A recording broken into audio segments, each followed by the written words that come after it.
Have you been searching for a soft, pillowy pumpkin cookie full of fall spices that melt in your mouth? Today's your lucky day. This pumpkin cookie is all that and more. Hey, you're watching Preppy Kitchen, where I, John Cannell, teach you how to make delicious homemade dishes to share with your family and friends. This pumpkin cookie will be ready before you know it, so let's get started. First off, we're gonna add 2.5 cups or 300 grams of all-purpose flour to a bowl that's over a scale and under a sifter. In you go, 300 grams. For leavening, we have 1 teaspoon of baking soda and 1 teaspoon of baking powder. Half a teaspoon of salt for a bit of contrast.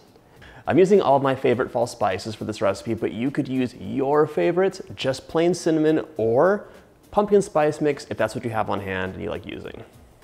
First off, 2 teaspoons of cinnamon, half a teaspoon of ground ginger, half a teaspoon of my favorite allspice, which is an actual spice from a plant, not a combination of all the spices put together. I get that question a lot.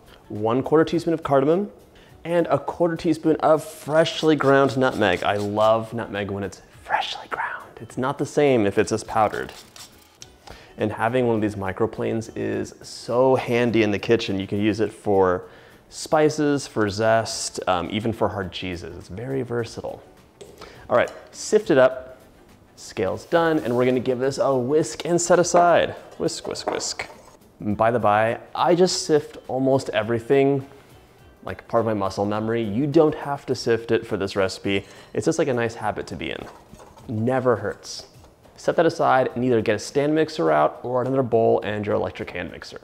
Into the bowl of my stand mixer, fitted with a paddle attachment, I'm adding half a cup or 113 grams of unsalted room temperature butter. If you want to use salted butter, that's totally fine. Just reduce the salt you used by 1/4 teaspoon. So make that decision ahead of time. I'm gonna add half a cup or 100 grams of granulated sugar to my butter and give it a mix just to get it started. Okay, once it's mixed up a little bit, I can add in 1 full cup of packed dark brown sugar. You could also use light brown sugar, by the way. It's not a must-have. Get it out. Look at this. Now we're gonna mix this until it's, creamed up, lighter, fluffy, and smooth. And of course, keep an eye on it. This isn't really sticking to the bottom, but I see one little clump that's bothering me. And right now we're getting close.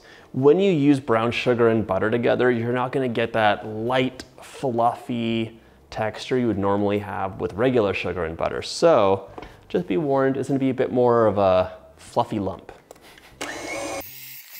Once your sugar is looking like this, it's a fluffy lump of brown sugar. It's really delicious, but don't eat it yet.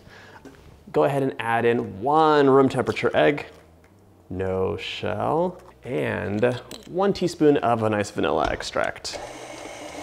And mix until it's combined. You want the egg really mixed in. Okay, let's take a look. Here we have a smooth, creamy brown sugar mixture. That's exactly what I want. It's time to add in 1 full cup of pumpkin puree. So let's mix this in until it's nice and smooth, and if needed, scrape the bowl down. You can always give it a head start at the beginning. Okay, here's a part where you might start to panic. If you look in your mixer, you'll see it's broken, it's curdled. Oh no, is it ruined? No, it's totally fine. It's because we added all that pumpkin puree, which has no fat, into a fat mixture. It's not really mixing together until we add the dry stuff in. So right now, we're gonna dump in our dry mixture and mix until just combined. All the spices and the pumpkin are giving me life. This is like the best baking there is. It's one of the reasons fall is my favorite season. Close your mixture, lock it down, and then beat on low until just combined. Well, well, well, what do we have here? It's locked and just combined. You have a really soft cookie batter, but there's a couple stray bits of flour hanging out, so scrape the bowl down one last time. Just give it one more mix for like 10 seconds. Now this is ready to cover and chill for about 30 minutes to 2 hours.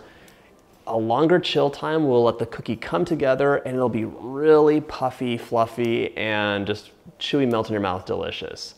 1 hour later, my cookie batter is chilled. I put the kids down for a nap, had a cup of coffee, and now it's time to roll these out. So I'm using kind of like a 2-inch ice cream scoop. I want to have 1.5 to 2-inch rounded balls.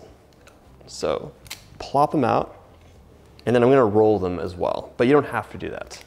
But it makes the cookies look nicer, so decide what you wanna do.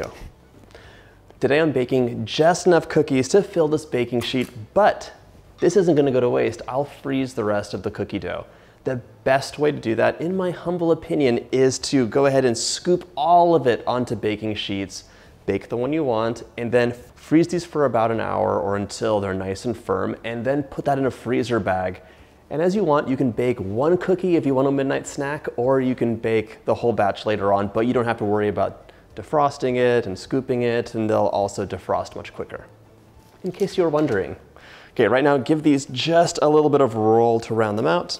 I'm gonna scoop the rest of this off camera. These guys are gonna go into the oven at 350 for about 11 minutes. The edges will be set and the centers will appear baked, but they'll finish setting after you get them out of the oven, so they'll be a little soft to the touch still. Into the oven you go. My cookies are out of the oven and nice and cool, so it's time to mix up a really quick glaze. You don't have to do this, but it's so delicious. Into a large bowl, I'm adding 2 cups of powdered sugar, 2 tablespoons of milk. I just want a drizzling consistency, so we're gonna give this a quick whisk together, and you can also add a tiny drizzle of vanilla in there as well. Once you have a nice pipeable consistency, and that's what I kind of want here, very thick, transfer the glaze into a piping bag, or you could just drizzle it over with a spoon. It's totally up to you and how you want to be. Let's just rake across the top with our icing. There we go. And then I like to change direction and then some more visual interest, if you will. All right, these are ready to serve now. So I should let this set up so the icing is nice and crunchy, but I cannot wait. They smell amazing. Before I take a bite, if you like this recipe, check out my pumpkin playlist. All my favorite pumpkin recipes in one playlist just for you. But now it's time for a bite. That cookie melts in your mouth. It is amazing. I really hope you get a chance to make this recipe. And if you like my videos, hit that like button and subscribe, and I'll see you in the next pumpkin video.